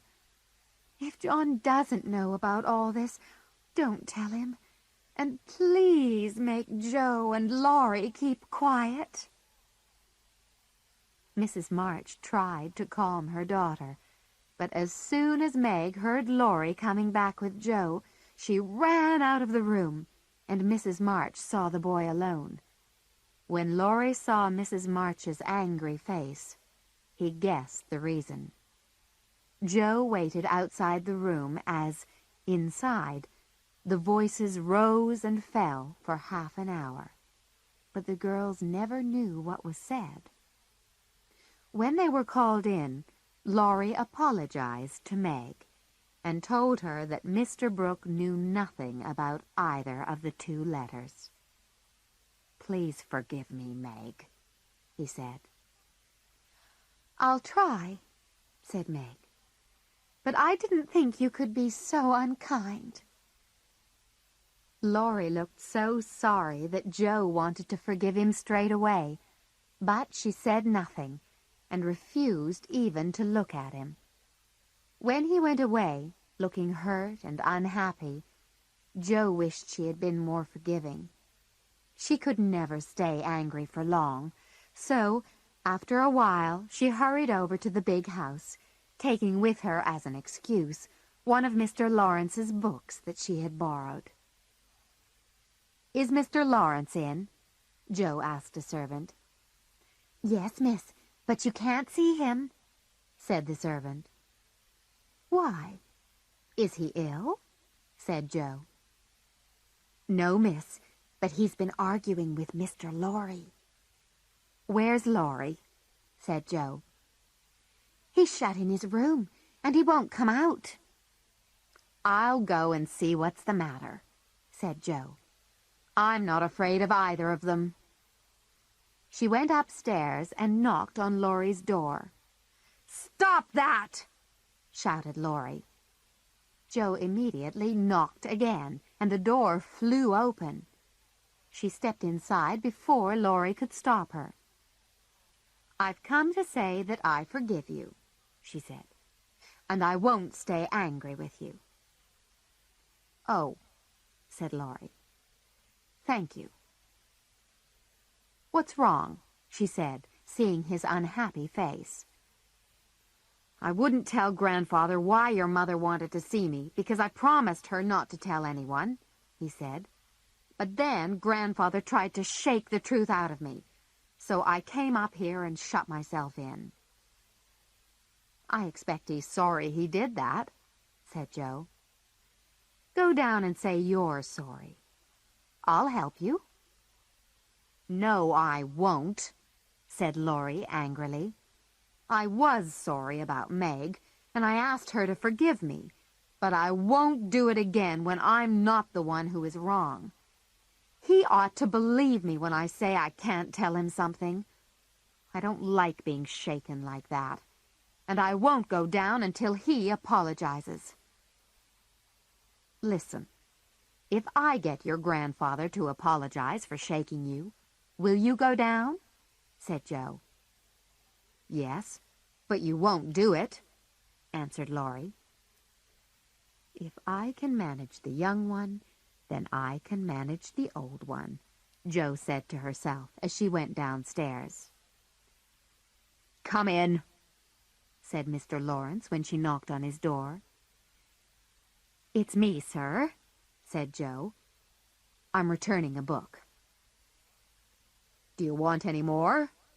said the old man, looking annoyed, but trying not to show it. "Yes, please," said Joe, and she pretended to look for another book while Mr. Lawrence stared at her crossly. "What's that boy been doing?" he asked suddenly. "He won't tell me." "He did do something wrong, and we forgave him," said Joe. "But we all promised not to say a word to anyone." "He must not hide behind a promise from you soft-hearted girls," said the old gentleman. "Tell me, Joe." "I can't, sir, because Mother has ordered me not to," said Joe. "And if I tell you, it will make trouble for someone else, not Laurie." This seemed to calm the old man. "Then I'll forgive him," he said after a moment. "He's a difficult boy, and hard to manage, you know." "So am I," said Joe.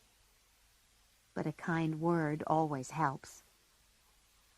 "You think I'm not kind to him?" he said sharply.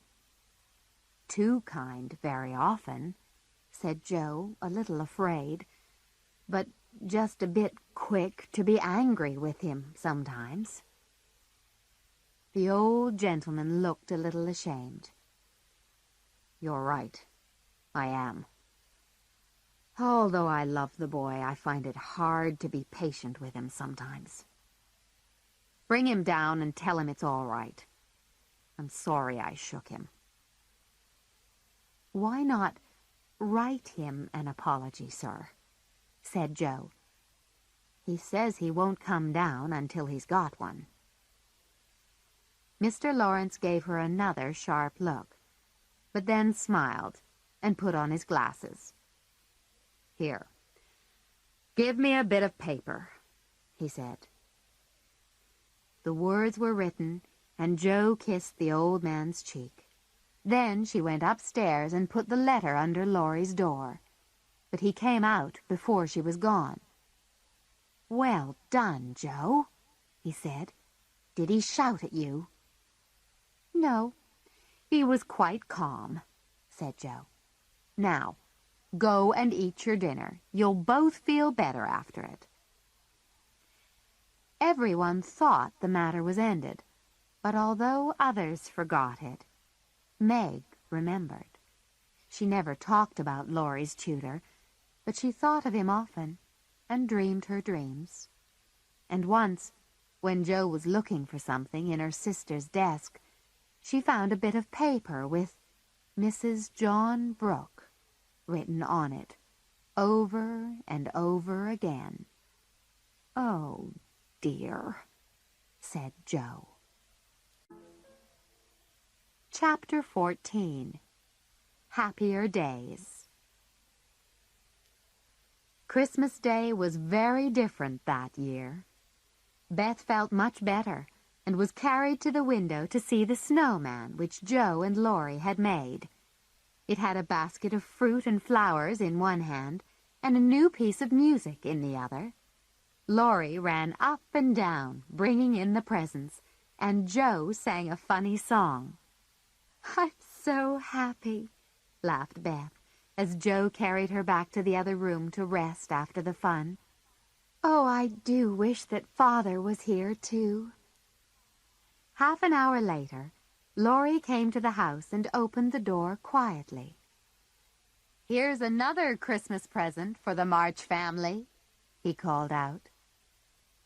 He moved away, and in his place appeared a tall man holding the arm of another tall man, who tried to say something, but couldn't. "Father!" cried Meg and Joe together, and Mr. March disappeared under lots of loving arms and kisses. Mr. Brooke kissed Meg, by mistake, as he tried to explain.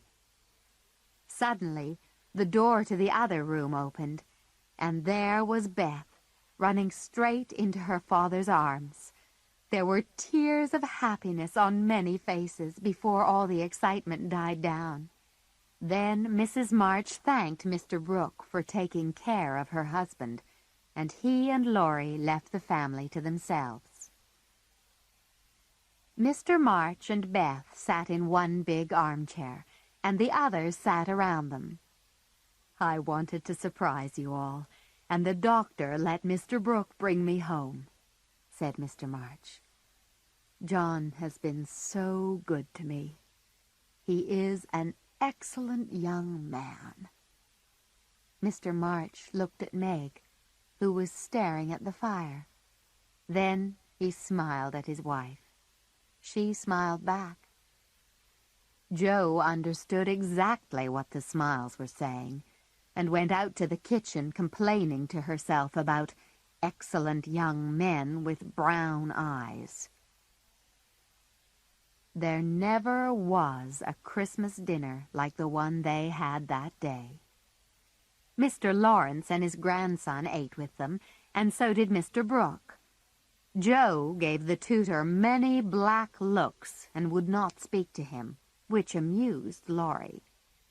The guests left early, and the happy family sat together around the fire. A year ago we were complaining about the awful Christmas we expected to have. Do you remember? Said Joe. It's been quite a good year, said Meg, thinking about Mr. Brooke.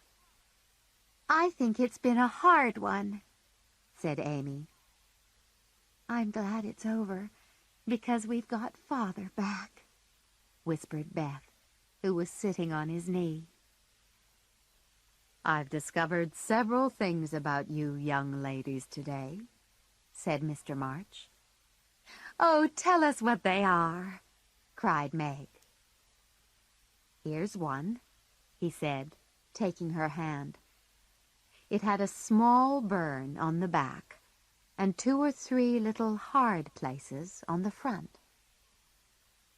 I remember when this hand was white and smooth. It was pretty then, but to me it's much prettier now. I'm proud of this hard-working hand, Meg. What about Jo? Whispered Beth. She's tried so hard and has been very, very good to me. He smiled and looked at Jo sitting opposite. Her hair may be short, but I see a young lady now.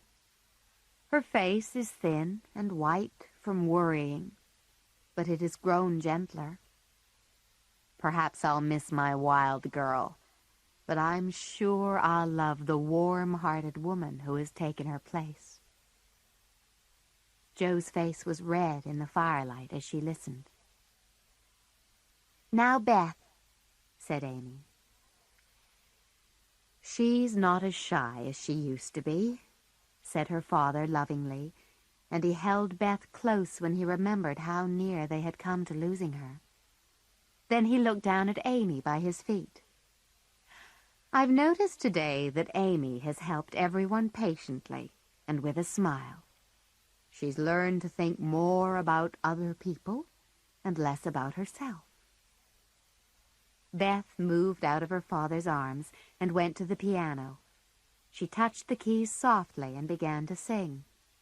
Soon, the others joined her in a happy Christmas song. The next afternoon, Jo and Meg were sitting at the window when Laurie went by. When he saw Meg, he fell on one knee in the snow, beat his chest, and put out his arms towards her. When Meg told him to go away, he pretended to cry before walking away looking miserable. Meg laughed. What was he doing? She said. He was showing you how your John will act, answered Jo crossly. Don't say my John. It isn't right. But Meg said the words again, silently, inside her head. If he asks you to marry him, you'll cry or look stupid instead of saying aloud no, said Jo. No, I won't, said Meg. I'll say, thank you, Mr. Brooke. You are very kind, but I am too young to marry you. Please let us be friends, as we were. I don't believe it, said Jo. It's true. Then I'll walk out of the room with my head high. Meg got up and pretended to do it, but ran back to her seat when she heard someone knock on the door.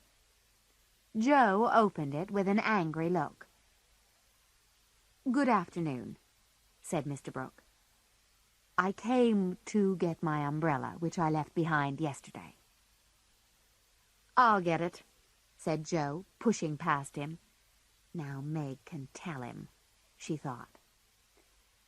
But Meg was moving to the door. I expect Mother will want to see you, she said. I'll call her. "Don't go," he said. "Are you afraid of me, Meg?" "How can I be afraid when you've been so kind to Father?" said Meg. "I wish I could thank you for it." "You can," he said. And he took Meg's small hand in his and looked at her lovingly. "Oh, please don't," she said, looking frightened. "I only want to know if you love me a little, Meg," he said gently. "I love you so much." This was the moment to repeat the words she had told Joe, but Meg forgot them all.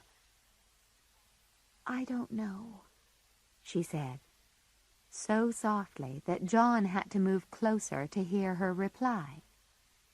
He smiled gratefully. "Will you try to find out?" "I'm too young," she said, hesitating, but feeling her heart beating rather fast. "I'll wait while you learn to like me," he said. "Will it be very difficult?" "Not if I choose to learn," she said. "Please choose, Meg. I love to teach, and this is easier than German," said John, taking her other hand. She looked at him and saw that he was smiling. He seemed so sure of success that Meg became a little annoyed. She felt excited and strange, and taking her hands away from his, she said, "I don't choose. Please go away." Poor Mr. Brooke looked shocked. "Do you mean that?" "Yes," she said, rather enjoying the game she was playing. "I don't want to think about these things. It's too soon." "I'll wait until you've had more time," he said, and looked so unhappy that Meg began to feel sorry for him. It was at this moment that Aunt March came in. She had come to see Mr. March and was hoping to surprise the family. She did surprise two of them. Meg, with her face bright red, just stared at her aunt, while Mr. Brooke hurried into another room. "Goodness me! What's all this?" cried Aunt March.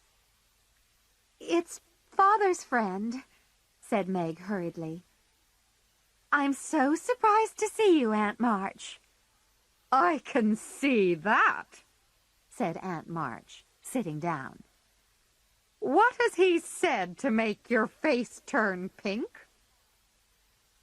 "Mr. Brooke and I were just talking," said Meg. "Brooke? The boy's tutor? Oh, I understand now.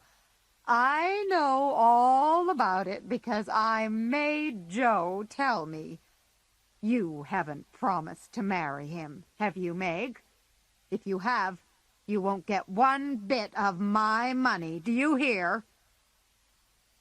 It was exactly the wrong thing to say. When Meg was ordered not to marry John Brooke, she immediately decided that she would. "I'll marry whoever I want to, Aunt March, and you can give your money to anyone you like," she said. "You'll be sorry," said Aunt March. "Why don't you marry a rich man to help your family?" "Father and Mother like John, although he's poor," said Meg. "Be sensible, Meg," said her aunt. "He knows I have money, and that's why he likes you, I suspect." "Don't say that," said Meg. "My John wouldn't marry for money any more than I would. We'll work and wait and I'll be happy with him because he loves me, and—" Meg stopped as she remembered that she had told her John to go away. Aunt March was very angry. "Just don't expect anything from me when you are married," she said. And she went out of the room, banging the door behind her. Meg didn't know whether to laugh or cry. Before she could decide, Mr. Brooke came back in from the next room and put his arms around her. "Oh, Meg, I could hear your voices," he said. "Thank you for proving that you do love me a little." "I didn't know how much until she said those things about you," said Meg. "So I can stay and be happy," he said. "Yes, John," she whispered, and hid her face on John's chest. Joe returned and found them like that. Meg jumped and turned round, but John Brooke laughed and kissed the shocked Joe, saying, "Sister Joe, wish us luck?" Joe ran upstairs to find her parents. "Go down quickly," she said. "John Brooke is behaving terribly, and Meg likes it." Mr. and Mrs. March left the room in a hurry, while Joe threw herself on the bed and told the awful news to Beth and Amy.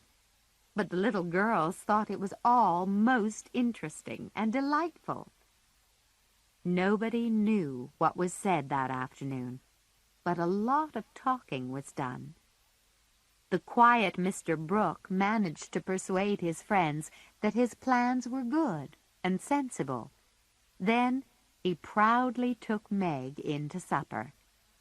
Everyone looked so happy that Joe tried to look pleased too. After supper, Laurie arrived with some flowers for Mrs. John Brooke. Then he followed Joe into the corner of the room while the others went to welcome old Mr. Lawrence. "What's the matter, Joe?" said Laurie. "You don't look very happy." "Nothing will ever be the same again," said Joe sadly. "I've lost my dearest friend." "You've got me," said Laurie. "I'm not good for much, but I promise I'll always be your friend, Joe." "I know you will," answered Joe gratefully. "Then don't be sad," he said. "I'll be back from college in 3 years' time, and then we'll go abroad or on a nice trip somewhere. Wouldn't that cheer you up?" "Anything can happen in 3 years," said Joe. "That's true," said Laurie. "Don't you wish you knew what was going to happen?" "I don't think so," said Joe. "It may be something sad, and everyone looks so happy now." As she spoke, she looked round the room, and her face brightened at the sight. Father and Mother sat happily together. Amy was drawing a picture of Meg and John, who were looking lovingly at each other. Beth lay on the floor, talking to her old friend, Mr. Lawrence. Joe sat in her favorite chair with a serious, quiet look on her face. Laurie smiled at her in the long mirror that was opposite them both, and Joe smiled back.